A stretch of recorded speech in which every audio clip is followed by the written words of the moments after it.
pjesën e dytë të podcastit Labirint në tru.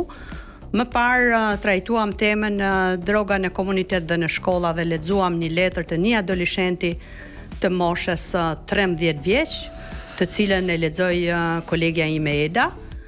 Për fatin tim të mirë, kam njohur një vajzë e cila do na rrëfej historinë e jetës së saj, nga përdoruese në një vajzë që sot është plot jetë, plot dritë dhe plot shkëlqim në sytë e saj. Pra ka shpresë. Dhe ky është mesazhi që ne duhet t'japim me këtë histori të jetë interesante që na ka sjell një vajzë shumë e dashur për mua tani, por që unë nuk do e bëj të ditur emrin e saj, do ruaj privatësinë siç ma ka kërkuar. Faleminderit. Shumë të vajzën apo jo Joy që është që pranovi ftesën tonë sepse mbi të gjitha është shumë e guximshme kjo gjë.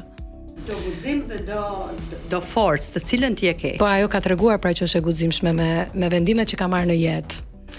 Shumë faleminderit për ftesën. Kjo është një temë goxha delikate për mua, të them të drejtën. Unë kam ardhur këtu sepse arsyeja kryesore është për të këshilluar të gjithë të rinj për të mos bërë gabimet që unë kam bërë në të shkuarën. Se dhe mesazhi i këtij podcasti Labirint në tru është që ti qetësojmë dhe ti qartësojmë labirintet që kanë adoleshentët dhe të rinjt. Dhe faleminderit që pranove të na rrëfesh historinë tënde. Shumë faleminderit. Atëherë kur kam qenë në gjimnaz, kam provuar për herë të parë lëndën kanabis, dhe ajo është porta e të gjithave. Kështu që gjëja e parë që duhet të bëjmë është të mos provojmë kanabisin. Po pse jo? Ndoshta secili prej nesh nga ndonjëherë e flas edhe nga vetja.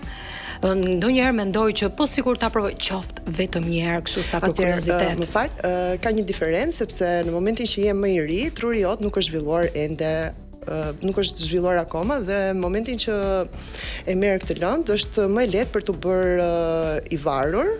Në një moshë më të madhe ti e ke më në kontroll, truri jot është zhvilluar dhe ti mund të thuash jo. Në fakt unë jam radikale, nuk doja këshilloja as Edës ta provoj asnjëherë. Okej, fillojmë me historinë mjekësore. Edhe unë nuk e këshilloj, normalisht jo, po duke e marrë nga pjesa biologjike, domethënë, formimi i trurit të një adoleshenti është më i pa zhvilluar se sa një personi. Saktë, sepse ti edhe je vajzë arsimuar. Si filloi dita e parë? Si e kujton? Dita e parë ka qenë në një ekskursion shkolle, sado që mësuesit tanë u munduan të tregojshin të kujdesshëm, në momentin që do ta bësh një zgjedhje e gjen mundësinë dhe e bën gjithmonë. Ndodhi në ekskursion, pra siç e thash edhe pak më para.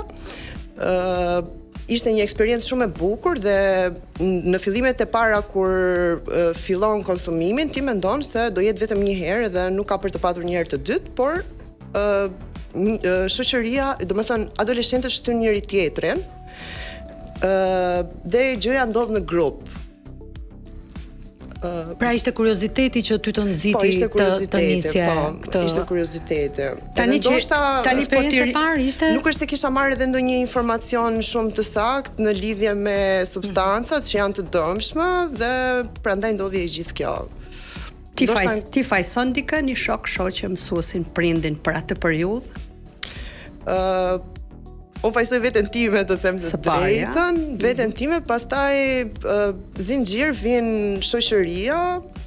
Po si ishin këto ditët? E merre ditë për ditë? Po ditët pa drogë, si dukeshin? Ditët pa drogë ishin, domethënë, gjithmonë ka qenë ajo dëshira që po sikur ta pi dhe sot, po sikur të mblidhemi dhe sot, po sikur ta bëjmë edhe një herë, derisa vjen një moment pra ishte një kuriozitet që të gryelte dhe të merrten në labirinthet e saj, pothuajse, ha? Po, është diçka e cila të tërheq, dashur pa dashur. Dhe vjen një moment që ti e humbet lidhjen me realitetin, arsyen e gjykimin. Po, edhe të duket gjëja e durr për të bërë sepse gjëja ndodh në grup. E dashur, çfarë mësove nga ajo periudhë? Nga ajo periudhë unë mësova që është më mirë të jesh i shëndetshëm, të merresh me aktivitet fizik, të thuash jo, duhet të mësosh të thuash jo, sepse një person i cili të kërkon që të konsumoni diçka së bashku nuk është kurrë një person që të do. Një person që të do është ai i cili të shtyn të bësh gjëra të shëndetshme në jetë. Sa kosto ka pasur për ty dhe për familjen tënde për të hequr dorë? Realisht shumë e madhe, unë prandaj kam ardhur sot këtu. Mua më është dashur të mjekohem për 2 vite dhe më është dashur të kem probleme shumë të mëdhaja, shumë serioze me ankthin për 4 vite. Jo kosto më pas, kosto aktuale, ndërkohë që ishe përdoruese, kishte një kosto kjo? Atëherë, normalisht mua do më duhet të paguaja për këtë gjë, por personat të cilët janë konsumator asnjëherë nuk duan të konsumojnë vetëm, duan të konsumojnë me të tjerët, kështu që edhe në qoftë se unë nuk do kisha mundësi për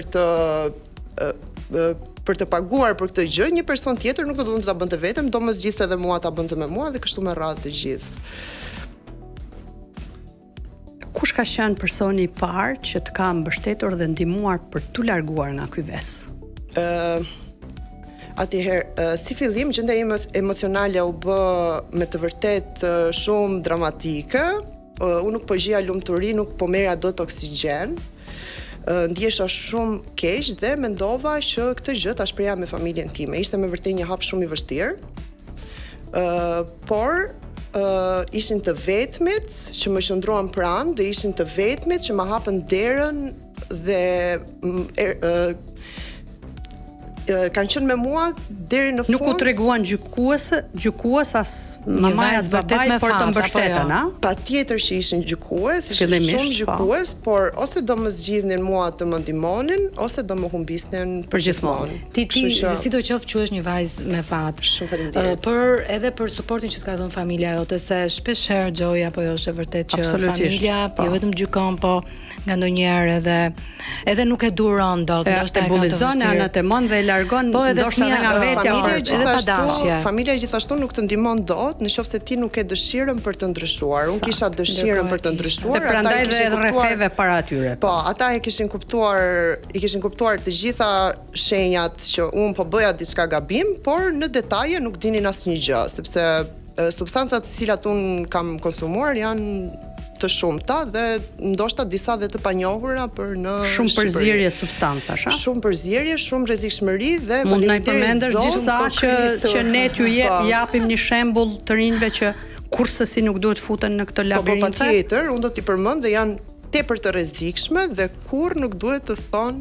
Po, atëherë është kanabisi, është kokaina, është ekstazia, është LSD-ja, është ketamina, është GHB-ja, janë shumë lëndë të ndryshme, siç e thash edhe pak më përpara, disa prej tyre janë edhe të panjohura. Si ndihesh sot që je rikuperuar, që unë nuk e prisja kurrë ta kaloja dhe nuk e prisja kurrë që të më vinte përsëri dëshira për të kaluar kohë me njerëz normal, të shëndetshëm. Është më tepër që edhe të rrafesh kaq bukur, sepse ndonse është dramatike për ta përjetuar.